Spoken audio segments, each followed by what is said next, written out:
ایک غزوہ سے واپسی پر حضرت عائشہ صدیقہ رضی اللہ تعالی عنہا نبی کریم صلی اللہ علیہ وآلہ وسلم کے ساتھ شریک سفر تھیں۔ نبی کریم صلی اللہ علیہ وآلہ وسلم اپنی ازواج مطہرات کے درمیان قرآن اندازی کروایا کرتے تھے، اور جس زوجہ کا نام قرہ میں نکلتا اس کو اپنے ساتھ شریک سفر فرماتے تھے۔ اس سفر میں حضرت عائشہ صدیقہ کا نام قرآن اندازی میں آیا تھا، چنانچہ وہ نبی کریم صلی اللہ علیہ وآلہ وسلم کے ساتھ سفر میں شریک تھی۔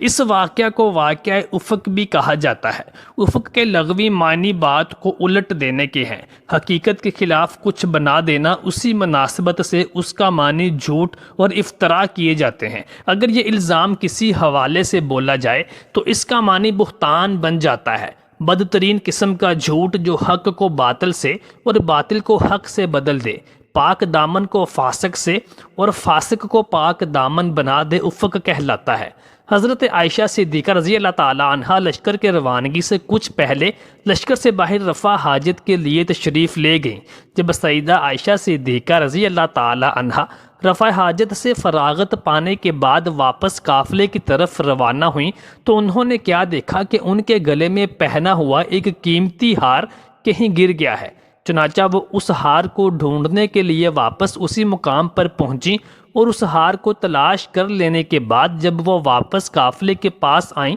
تو کیا دیکھتی ہیں کہ قافلہ وہاں سے روانہ ہو گیا تھا۔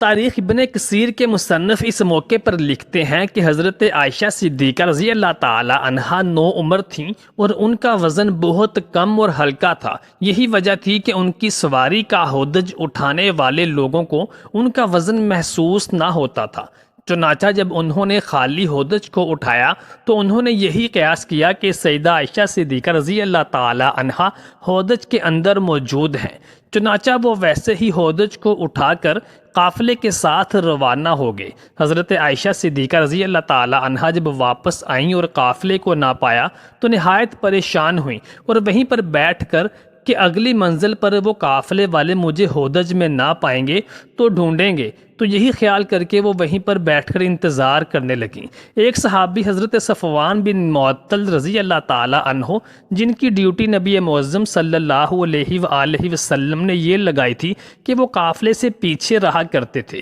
تاکہ اگر کسی کا کوئی سامان وغیرہ گر جائے یا رہ جائے تو وہ اس کو اپنے ہمراہ لے لیں۔ چنانچہ جب وہ وہاں پہنچے تو انہوں نے دیکھا کہ کوئی خاتون لیٹی ہوئی ہیں۔ وہ پاس پہنچے تو انہوں نے حضرت عائشہ صدیقہ رضی اللہ تعالی عنہا کو پہچان لیا اور بغیر کچھ کہے سیدہ عائشہ کے پاس اپنے اونٹ کو بٹھا دیا، اور سیدہ عائشہ صدیقہ رضی اللہ تعالی عنہ اس اونٹ پر سوار ہو گئیں۔ یوں یہ دونوں قافلے کے ساتھ مل گئے۔ منافقین کے سردار عبداللہ بن ابی نے اس واقعہ کو حضرت عائشہ صدیقہ رضی اللہ تعالی عنہا پر تہمت لگانے کا ذریعہ بنا لیا، اور خوب اس تہمت کا چرچا کرنے لگا، اور مدینہ میں اس منافق نے اس شرمناک تہمت کو اس قدر اچھالا اور اتنا شور و غل مچایا کہ مدینہ منورہ میں ہر طرف اسی تہمت کا چرچا ہونے لگا، اور بعض مسلمان مثلا حسان بن ثابت، مصطح بن اساسہ اور حمنہ بن حجش رضی اللہ تعالی عنہ نے بھی اس تہمت کو پھیلانے میں کچھ حصہ لیا۔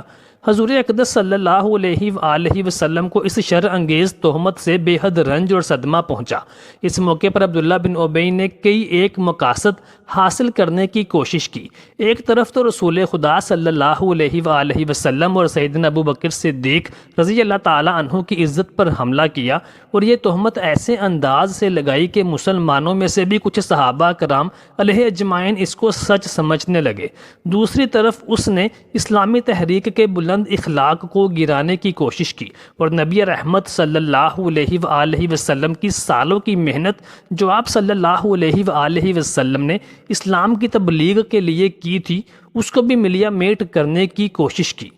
تیسری طرف اس نے ایک چنگاری پھینکی کہ اگر اسلام اپنے پیروکاروں کی کایا پلٹ نہ کر چکا ہوتا تو مہاجرین اور انصار آپس میں لڑ پڑتے، کیونکہ حضرت عائشہ صدیقہ رضی اللہ تعالی عنہا کے حوالے سے جس شخص پر یہ الزام لگ رہا تھا یعنی صفوان بن معطل رضی اللہ تعالی عنہ کا تعلق قبیلہ خزرج سے تھا۔ نبی کریم صلی اللہ علیہ وآلہ وسلم کو اپنی زوجہ پر بھرپور اعتماد تھا، لیکن اب چونکہ معاملہ نہایت سنگین تھا اس لیے نبی کریم صلی اللہ علیہ وآلہ وسلم نے اس معاملے کے بارے میں کچھ بھی ارشاد فرمانے سے پہلے وحی الہی کا انتظار کرنا شروع کیا۔ آپ صلی اللہ علیہ وآلہ وسلم کے صحابہ کرام اجمعین نے نبی صلی اللہ علیہ وآلہ وسلم کا حوصلہ بڑھایا اور نبی کریم صلی اللہ علیہ وآلہ وسلم کو یقین دلایا کہ اللہ تعالیٰ ضرور سیدہ عائشہ صدیقہ رضی اللہ تعالیٰ عنہا کی پاک دامنی کو ثابت کر دے گا، کیونکہ ہم نے ام المومنین حضرت عائشہ صدیقہ